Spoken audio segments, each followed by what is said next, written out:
Chapter 4, Section 3, we start out with congruent triangles, and I'm going to define congruent polygons first. Congruent polygons are exactly the same size and exactly the same shape.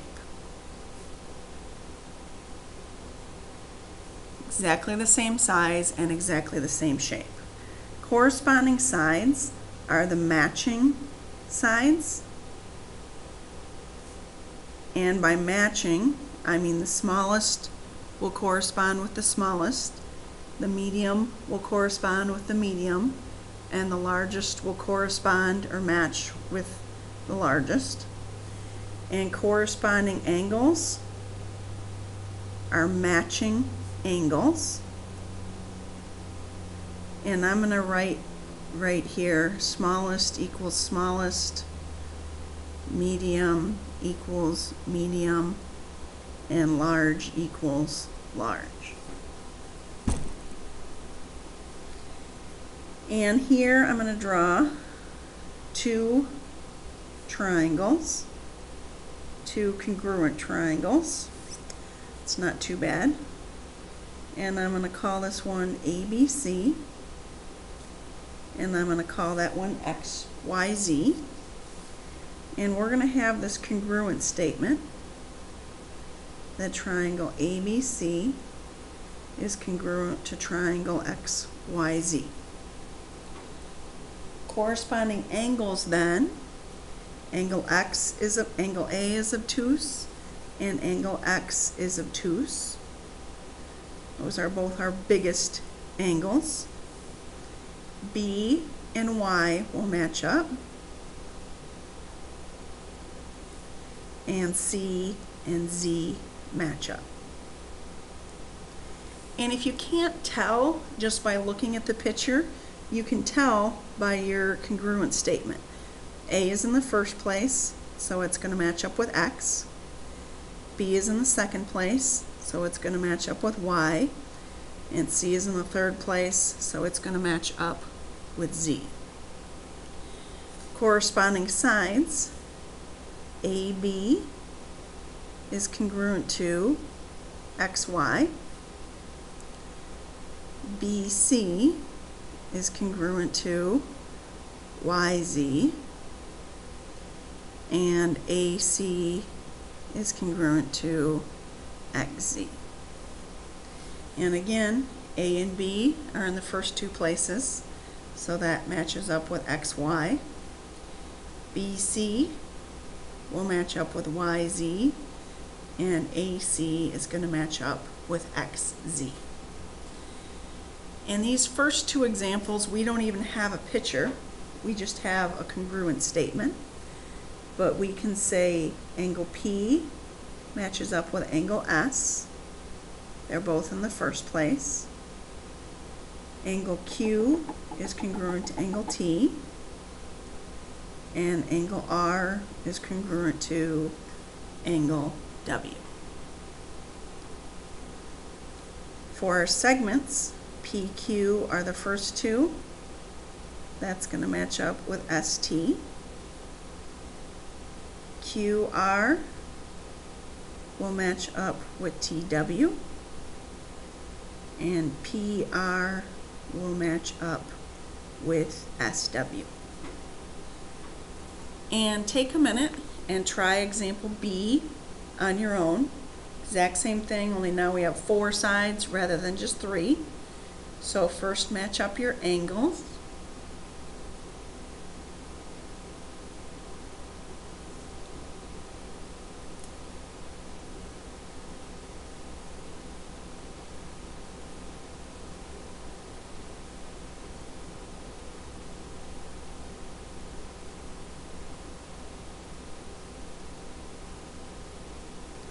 So we have angle L congruent to angle E, angle M congruent to angle F, angle N congruent to angle G, and angle P congruent to angle H.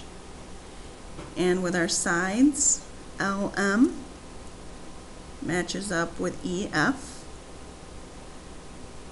MN, and FG.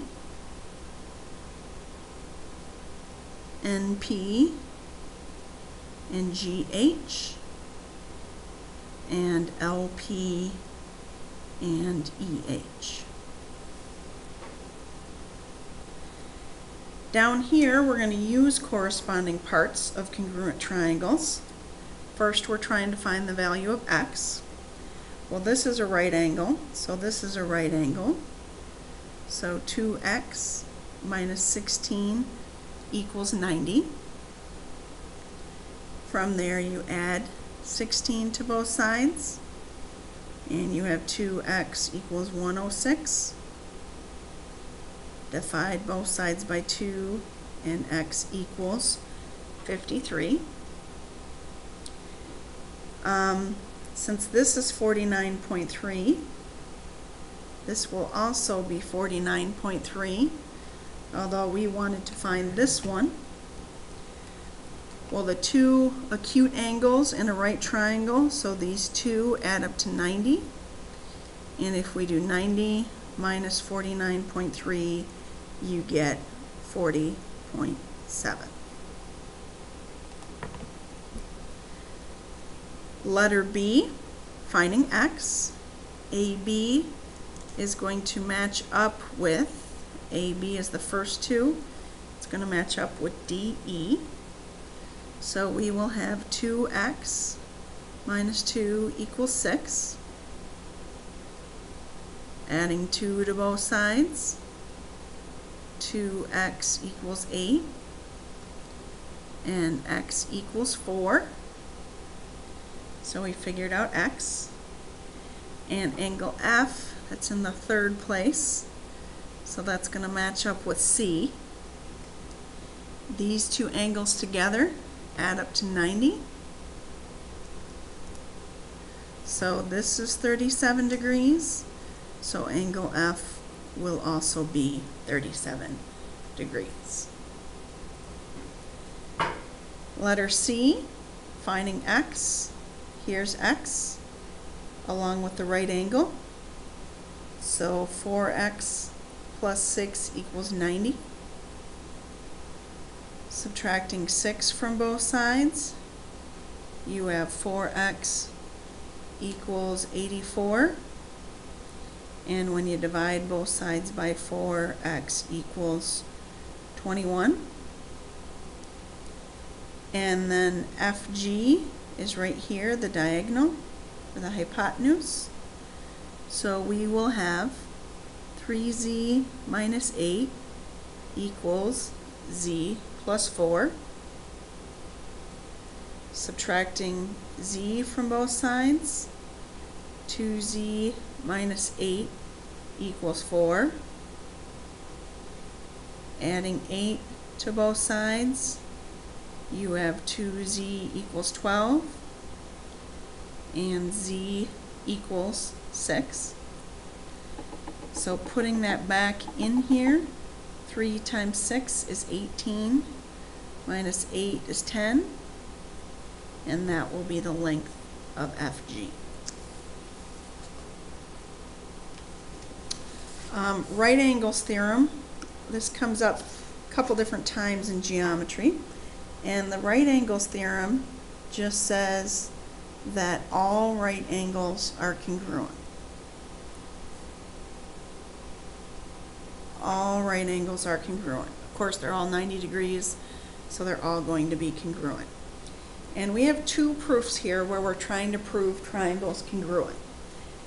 And in order to get triangles congruent, we need 3 sides congruent to 3 sides, and 3 angles congruent to 3 angles. So we're going to start out, I'm going to kind of abbreviate here. We have something about right angles. We have a bisect. We have a midpoint. And they were kind enough to give us one thing here. XY is congruent to YZ. So that is our given. And I think I'm going to work with the sides first. We have a midpoint. W is the midpoint of XZ. So that means that XW is congruent to YWZ by the definition of midpoint, and I probably should put DEF here. So we have this pair of sides congruent and this pair of sides congruent, and YW, which is the right hand side of this triangle, is congruent to YW, which is the left hand side of this triangle. So when I say YW is congruent to YW, I'm actually saying the right hand side of that triangle is congruent to the left hand side of that triangle. And that is by the reflexive property. You're going to use that one a lot. And we now have three sides congruent to three sides. Now we need to look at some angles. Well, here's a hint. We just looked at this right angle theorem. These two are right angles, so we can say YWX is congruent to YWZ by the right angle theorem. And sometimes we just call that RAT for right angle theorem. So we just got this angle right here congruent to this angle right there. Now we were also given bisect. YW bisects XYZ. So we can say angle XYW is congruent to angle ZYW. So this angle right here is congruent to this angle by here by the definition of bisect or angle bisector. And now we have two angles in this triangle congruent to two angles in this triangle. So we can say angle X is congruent to angle Z by the third angles theorem. So these are congruent. And now we can say triangle XYW is congruent to triangle ZYW, and that is by the definition of congruent triangles.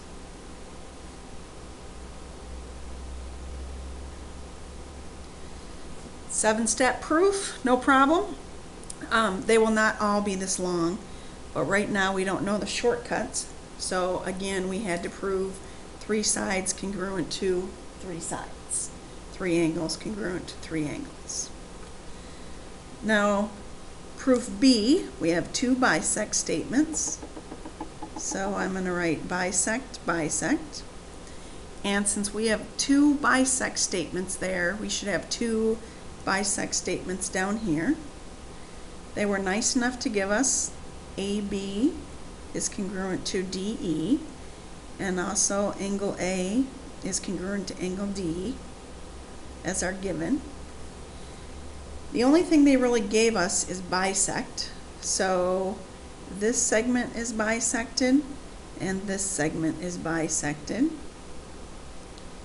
BC is congruent to CE, so those pieces are equal. And AC is congruent to CD, so those pieces are equal. And that is by the definition of bisect. And now I have three sides here congruent to three sides here.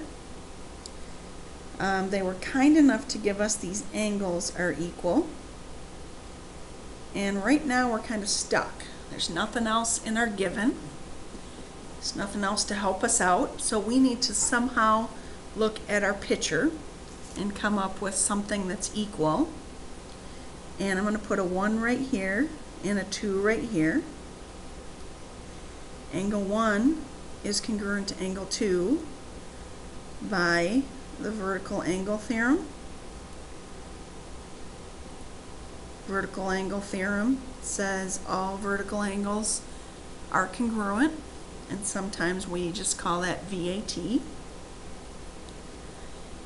And then now we can say angle B is congruent to angle E by the third angles theorem. Two angles in a triangle congruent to two angles in a triangle. Then your third angles are congruent. And we can then say triangle ABC is congruent to triangle DEC by the definition congruent triangles. And tomorrow we're going to learn some shortcuts for these proofs, so you won't always have to prove 3 sides equal to 3 sides, 3 angles equal to 3 angles.